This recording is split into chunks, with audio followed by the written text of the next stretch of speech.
Hello hi അസ്സലാമു അലൈക്കും. എല്ലാവർക്കും ഉമ്മാൻ്റെ പഠിക്കണേൻ്റെ യൂട്യൂബ് ചാനലിലേക്ക് സ്വാഗതം. അപ്പോൾ ഇന്ന് നമ്മൾ വളരെ ഈസി ആയിട്ടുള്ള മറ്റൊരു റെസിപ്പി ആയിട്ടാണ് വന്നിട്ടുള്ളത്. ഒരു പപ്പായ വെച്ചിട്ടുള്ളൊരു കറിയാണ്. ഞങ്ങളിതിനെ താളിപ്പ് എന്നാണ് കേട്ടോ പറയാറ്. അപ്പോൾ ഇതെങ്ങനെ നമുക്ക് ഉണ്ടാക്കുന്നതെന്ന് നോക്കാം. വെറുതെ താളിച്ചിട്ടുള്ളൊരു കറിയാണ്, എന്നാൽ കഴിക്കാൻ നല്ല ടേസ്റ്റുമാണ് കേട്ടോ. അപ്പോൾ നമുക്കിത് എങ്ങനെ ഉണ്ടാക്കുന്നത് നോക്കാം. അതിനായിട്ട് ഞാൻ ഒരു പപ്പായയുടെ പകുതി കഷ്ണമാണ് എടുത്തിട്ടുള്ളത്. ഇതുപോലെ കട്ട് ചെയ്തെടുത്തിട്ടുണ്ട്. അപ്പോൾ നമുക്കിത് കുക്കറിനകത്തേക്ക് ഇട്ട് കൊടുക്കാം. അതിലേക്ക് നമുക്ക് ആവശ്യത്തിന് പച്ചമുളക് കൂടി ഇട്ട് കൊടുക്കാം കേട്ടോ. ഞാനൊരു 5 പച്ചമുളക് ഇട്ടിട്ടുണ്ട്. എരിവനുസരിച്ച് കൂട്ടുകയും കുറയ്ക്കുകയൊക്കെ ചെയ്യാം.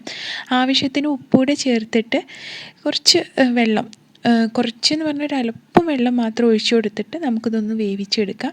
അപ്പോൾ ഞാനിതൊരു 2 വിസിലോട് കൂടിയിട്ട് വേവിച്ചെടുത്തിട്ടുണ്ട് കേട്ടോ. ഇനി നമുക്ക് താളിച്ചെടുക്കുകയാണ് വേണ്ടത്.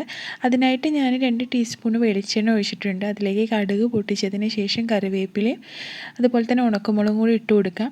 എന്നിട്ട് ഇതൊന്ന് ഇതായി വരുന്ന സമയത്ത് നമുക്കിതിലേക്ക് നമ്മൾ വേവിച്ച് വെച്ചിട്ടുള്ള പപ്പായ ചേർത്ത് കൊടുക്കാം. അതിലേക്ക് പിന്നെ നമുക്ക് വേണ്ടത് കഞ്ഞിവെള്ളമാണ് കേട്ടോ. അപ്പോൾ നമുക്ക് കുറച്ച് കഞ്ഞിവെള്ളം ഒഴിച്ചു കൊടുക്കാം. നമുക്ക് എത്രയാണോ കറിയായിട്ട് വേണ്ടത് നമുക്ക് അത്രത്തോളം നമുക്ക് കഞ്ഞിവെള്ളം ഒന്ന് ഒഴിച്ചു കൊടുക്കാം. അപ്പോൾ അതായത് റെഡിയായി. ഇത്രയേ ഉള്ളൂ. വളരെ സിമ്പിളല്ലേ.